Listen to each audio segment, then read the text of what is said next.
இன்றைக்கி நம்ம பார்க்க போகிற ரெசிபி பார்த்திங்க அப்படின்னா நல்ல ஒரு சூப்பரான டேஸ்ட்டில் தக்காளி குருமா எப்படி செய்யலாங்கிறத பார்க்கலாம். இந்த குருமா இட்லி, தோசை, சப்பாத்தி, பூரியோடலாம் வச்சு சாப்பிட்றதுக்கு அட்டகாசமாக இருக்குங்க. இந்த மெத்துன்னு செய்கிற இட்லி ரெசிபி வேணும் அப்படின்னா இட்லி ரெசிபின்னு கமெண்ட் செக்ஷனில் சொல்லுங்கள். அடுத்த வீடியோ நான் போஸ்ட் போடுறேன். Hello friends, welcome to Gomathi's kitchen. Gomathi's கிச்சனை சப்ஸ்கிரைப் பண்ணாதவங்க சப்ஸ்கிரைப் பட்டனை ப்ரெஸ் பண்ணிக்கோங்க.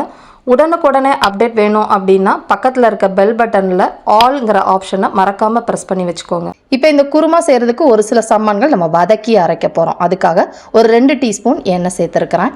எண்ணெய் காயறதுக்கு முன்னாடியே இதில் ஒரு பட்டை, 1 டீஸ்பூன் அளவுக்கு கல்பாசி கட்டாயமாக சேர்த்துக்கோங்க. 2 கிராம்பு சேர்த்துக்கலாம். கூடவே 1 டீஸ்பூன் அளவுக்கு சோம்பு சேர்த்துக்கோங்க. அடுத்ததாக இந்த குருமாவுக்கு ஒரு 3/4 வாசி காரத்துக்கு ஏற்ற மாதிரி பச்சை மிளகாய் காரத்துக்கு ஏற்ற மாதிரி சேர்த்துக்கோங்க. நான் ஒரு 7 பச்சை மிளகாவை கீறி விட்டு சேர்த்துருக்கிறேன். முழுசாக போட்டிங்க அப்படின்னா எண்ணெயில் வதக்கிறப்ப வெடிக்க ஆரம்பிக்கும். இப்போ இது வதங்கிக்கிட்டு இருக்கப்பே இதில் ஒரு 6லேருந்து 7 முழு முந்திரி பருப்பு சேர்த்துருக்கிறேன். முந்திரி பருப்பு இல்லை அப்படின்னா 1 டீஸ்பூன் அளவுக்கு பொட்டுக்கடலை சேர்த்துக்கோங்க. இப்போ போட்டிருக்கிற பச்சை மிளகாய் லைட்டாக வெளிர் நிறமாக மாற அளவுக்கு வதங்கணும். இந்த அளவுக்கு வதங்கினதுக்கப்புறமா ஒரு 1/4 வாசி பெரிய வெங்காயம் மட்டும் நறுக்கி சேர்த்துக்கோங்க. அதிகமாக சேர்க்க வேண்டாம். இப்போ இந்த வெங்காயம் வேகிற அளவுக்கு வதக்கினா போதும், நிறம் மாறக்கூடாது. இது வதங்கிக்கிட்டு இருக்கப்பே இந்த குருமாவுக்கு தேவையான ஒரு 3/4 வாசி உப்பையுமே இதில் சேர்த்துக்கலாம். நான் 1 டீஸ்பூன் டேபிள் சால்ட்டு சேர்த்துருக்குறாங்க. இப்போ இது நல்லா வதங்கி வரட்டும். இப்போ போட்டிருக்க வெங்காயம் செவக்கலை நல்லா வதங்கி கண்ணாடி மாதிரி இருக்குது பார்த்தீங்களா?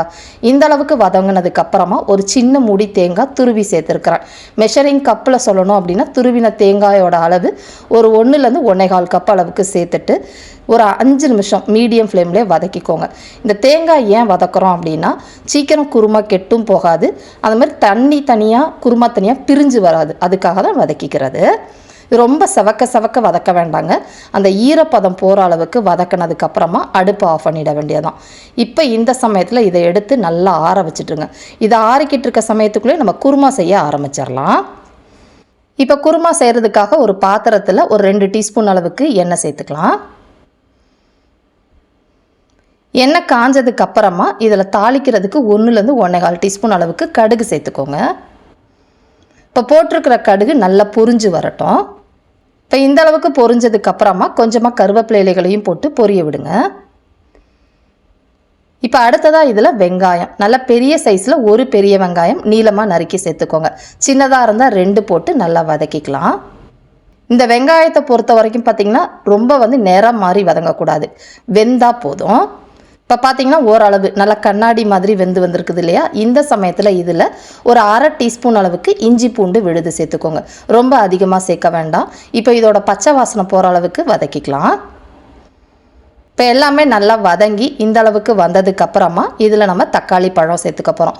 சின்ன சைஸில் தக்காளி இருந்துச்சு அப்படின்னா 5 தக்காளி சேர்த்துக்கோங்க. நல்லா பெரிய தக்காளி அப்படின்னா 4 தக்காளி போதும். அந்த கெட்டி பகுதியை எடுத்துட்டு அப்புறமா சேர்த்துக்கோங்க. அப்போ தான் நல்லா வதங்கி வரும். இப்போ இந்த தக்காளி நல்லா குழைவாகிற அளவுக்கு வதங்கி வரணும். இப்போ இருக்க தக்காளியில் ரொம்ப கெட்டியாக இருக்குது பார்த்தீங்களா? அது கொஞ்சம் நேரம் வதங்கிறதுக்கு இருக்கும். அதனால் மூடி வச்சு வதக்கிக்கோங்க. இப்போ இது வதங்கிக்கிட்டு இருக்க சமயத்துக்குள்ளேயே நம்ம வதக்கின சாமான்கள் எல்லாமே ஆறிடுச்சு. இதை கொஞ்சமாக தண்ணி விட்டு நல்லா நைஸாக அரைச்சி எடுத்துகிட்டு வந்துடலாம். இப்போ தக்காளியும் அதுக்குள்ளே வெந்து வரட்டும். இப்போ பார்த்தீங்கன்னா கரெக்டாக ஒரு 5-6 நிமிஷம் மீடியம் ஃப்ளேம்லேயே இந்த தக்காளியை நல்லா வேக வச்சுருந்தாங்க. தக்காளி நல்லா குழஞ்சி இந்த அளவுக்கு வதங்கி வந்திருக்கணும். இப்போ தக்காளி வெந்ததுக்கப்புறமா இதில் மசாலா பொடி சேர்த்துக்கலாம். காஷ்மீரி மிளகாய்த்தூள் 1 டீஸ்பூன் சேர்த்துருக்குறேன். இதில் காரம் இருக்காது, நிறம் மட்டும்தான் இருக்கும், இல்லைன்னா ஸ்கிப் பண்ணிக்கோங்க. அடுத்ததாக இதில் 1லேருந்து 1.25 டீஸ்பூன் அளவுக்கு சிக்கன் மசாலா பொடி, அப்படி இல்லைன்னா கறி மசாலா பொடின்னு கடையில் கிடைக்கும், அது சேர்த்துக்கோங்க. அதுவும் இல்லை அப்படின்னா 1 டீஸ்பூன் கரம் மசாலா போட்டு வதக்கிக்கோங்க. இப்போ இந்த மசாலாவோட பச்சை வாசனை போய் நல்லா வதங்கி இந்த அளவுக்கு வந்ததுக்கப்புறமா இதில் நம்ம ஏற்கனவே அரைச்சி வச்சுருக்கோம் பார்த்தீங்களா? அந்த தேங்காய் விழுதையும் இதிலேயே சேர்த்துக்கலாம். தேங்காய் விழுதலன்னு பார்த்திங்கன்னா ஒரு 1/2 கப்பு தான் தண்ணி ஊற்றி அரைச்சிருக்கிறேன். முதல்ல இந்த தேங்காய் விழுதை போட்டு ஒரு 2 நிமிஷம் நல்லா வதக்கிட்டு நம்ம அரைச்ச மிக்ஸி ஜாரில் ஒரு 1 கப்பு போல் தண்ணி ஊற்றி அலம்பிட்டு இதை சேர்த்துக்கோங்க. இன்றைக்கி செய்ய போகிற குருமா குறைஞ்சது ஒரு 7லேருந்து 8 பேர் நீங்கள் ஒரு வேளை தாராளமாக சாப்பிட்லாங்க. இப்போ தண்ணி ஊற்றுனதுக்கப்புறமா குருமாவுக்கு தேவையான அளவு தண்ணி சேர்த்துக்கலாம். மொத்தமாக பார்த்திங்கன்னா 1 லிட்டர் அளவுக்கு தண்ணி சேர்த்துக்கோங்க, சரியாக இருக்கும். இப்போ இதையெல்லாம் சேர்த்து கலந்துட்டு உப்பு செக் பண்ணி பாருங்கள். நம்ம ஏற்கனவே போட்ட உப்பு கொஞ்சம் குறைவாக தான் இருக்குது. அதனால் இன்னொரு ஒரு 1/4 டீஸ்பூன் அளவுக்கு உப்பு சேர்த்துக்கிறேன். உங்களுக்கு எவ்வளோ தேவைப்படுதோ டேஸ்ட் பார்த்துட்டு சேர்த்துக்கோங்க.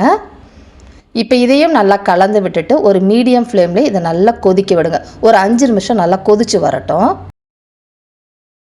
இப்போ குருமா பார்த்திங்கன்னா கிட்டத்தட்ட 5-6 நிமிஷமாக கொதிக்க வச்சுருந்தேன். நல்லா கொதித்து நம்ம பச்சை மிளகாலாம் போட்டு அரைச்சிருந்தோம் பார்த்திங்களா, அதோட பச்சை வாசனெல்லாம் போய் நல்லா இந்த அளவுக்கு வந்திருக்கும். இப்போ இந்த குருமாவை நீங்கள் அப்படியே உடனே ஆஃப் பண்ணிவிட்டும் சர்வ் பண்ணலாம். இப்போ நான் சொல்லியிருக்கிற மெத்தடில் தேங்காய் பால் ஊற்றி செஞ்சீங்க அப்படின்னா இன்னுமே நல்லா டேஸ்ட்டாக இருக்கும். நான் வந்து ஒரு மூடி தேங்காய் பால் எடுத்து வச்சுருக்கிறேன். முதல் பால், 2வது பால் ரெண்டையுமே சேர்த்து ஒரு கப் அளவுக்கு தேங்காய் பால் இருக்கும், அதை சேர்த்துக்கிறேங்க.